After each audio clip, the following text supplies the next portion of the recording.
So I decided to create my own ChatGPT using three tools: React for the front end, FastAPI for the back end, and Qwen 2.5 featuring large language model. So this is how it looks like.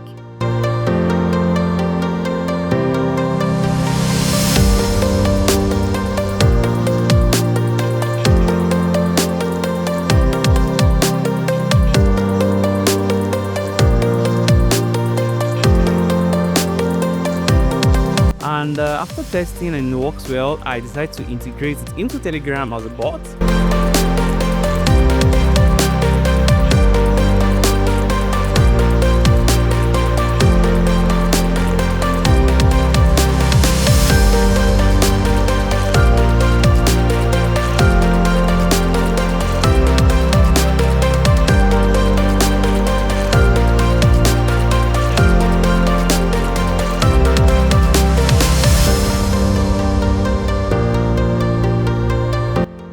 The code is on my GitHub repository.